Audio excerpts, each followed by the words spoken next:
I want to preface my commentary here by making an admission. I am no better informed than you are about what happened in the American election yesterday. I might have been a journalist for 40 years and been in Parliament for, 8 or 9 of those and talked to a lot of political leaders and politicians over the years. But in truth, in the day of the internet, I have as much information, access to as much information or knowledge or wisdom as you do when it comes to talking about politics in America.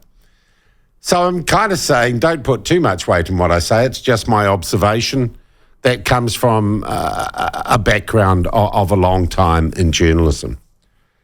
First up, I want to say congratulations to the grand old party, to the Republican Party and Donald Trump for what, in any term in an historical sense, was a stunning victory yesterday at the polls in America. It looks like he's probably going to win the popular vote. He's won the Electoral College for president. He's going to win the Senate and I think probably the House of Representatives.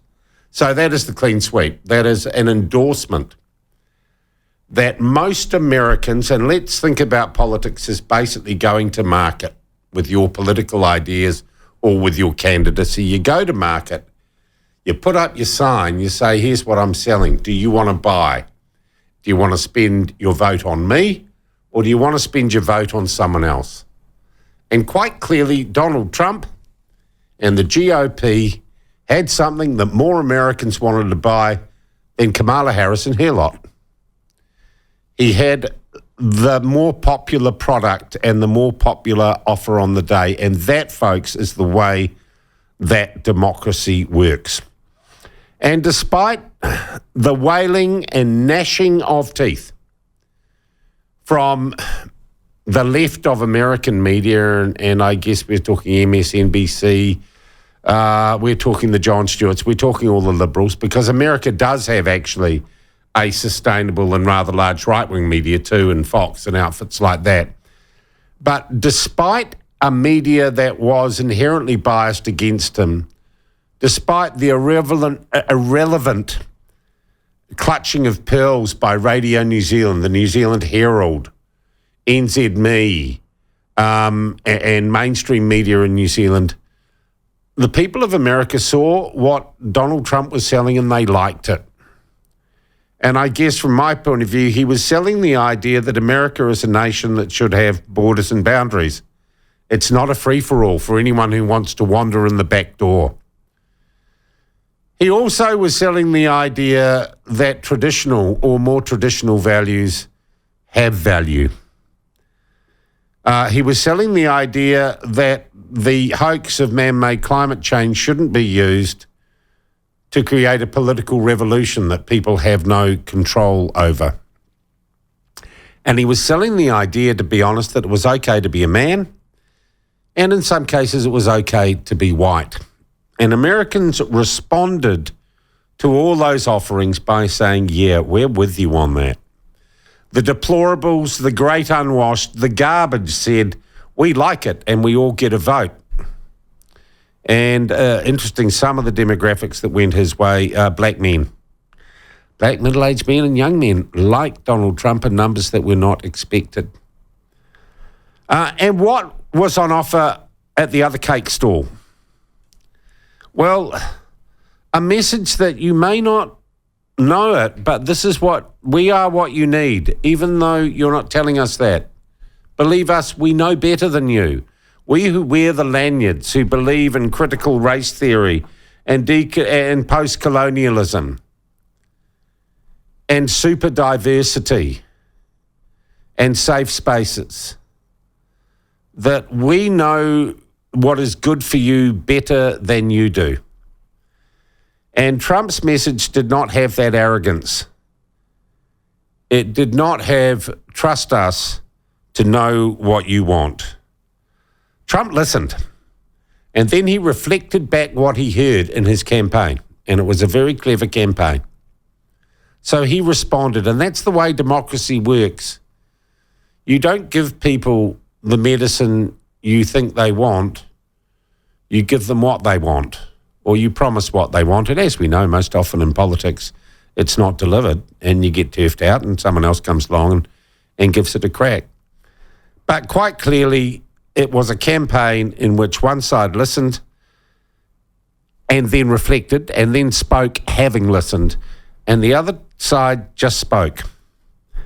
And also it is nice to see that the American people were not swayed in the age of celebrity by the many liberals, and I can only imagine the deafening roar of of private jets winding up their engines at LAX as the Hollywood elite, clutching their pearls, rush to their private jets, spewing out tons of carbon to fulfill their promises to leave the United States if Donald Trump were to win. And many of them, I imagine, are going to be rather quiet for the next wee while unless they're looking for citizenship somewhere else. I think New Zealand should have a special virtue signalling wankers immigration tax. And if you want to come and live in New Zealand and flee Hollywood and flee America, we should give you an extra charge just for being a bit of a tosser.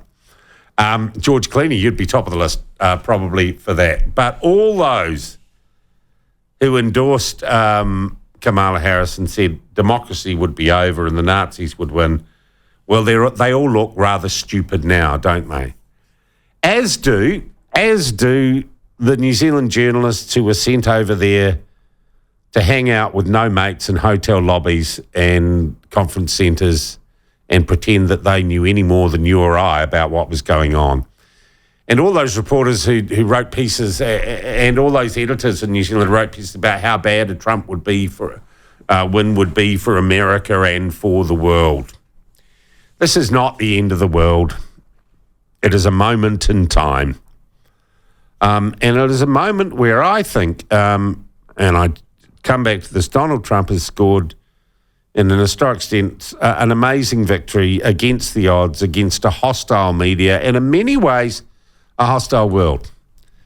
But when it all comes down to it, and you know my view on getting too involved in American politics or too obsessed about Trump, but I'll tell you what it is in a wider context, just a few things. Climate change.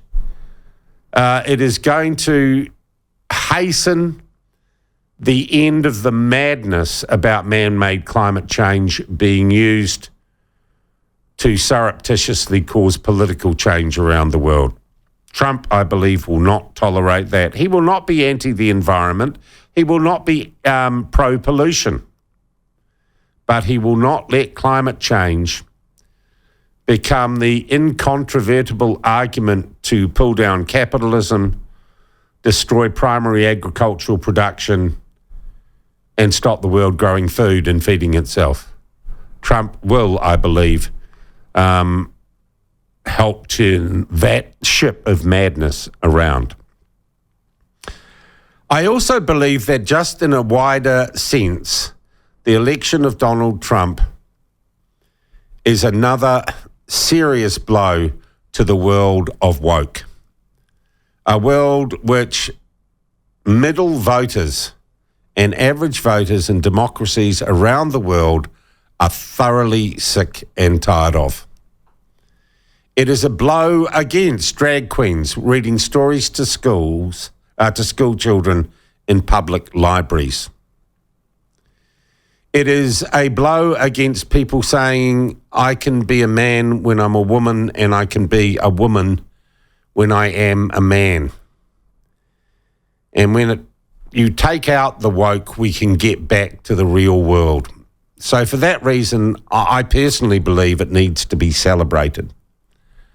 I think you people and the views you expressed yesterday were reflective of the way many Americans were thinking, and that was reflected in the election result. And I enjoyed yesterday. I enjoyed you having your say, so much so, God, I hate I'm going to do this. I am happy to take calls today on your reaction and your thoughts about the American election. Even you, John, we can find out what you read on the internet for an opinion overnight. Happy to take your calls on this and take your texts on this. I'm going to say it's one other thing this represents.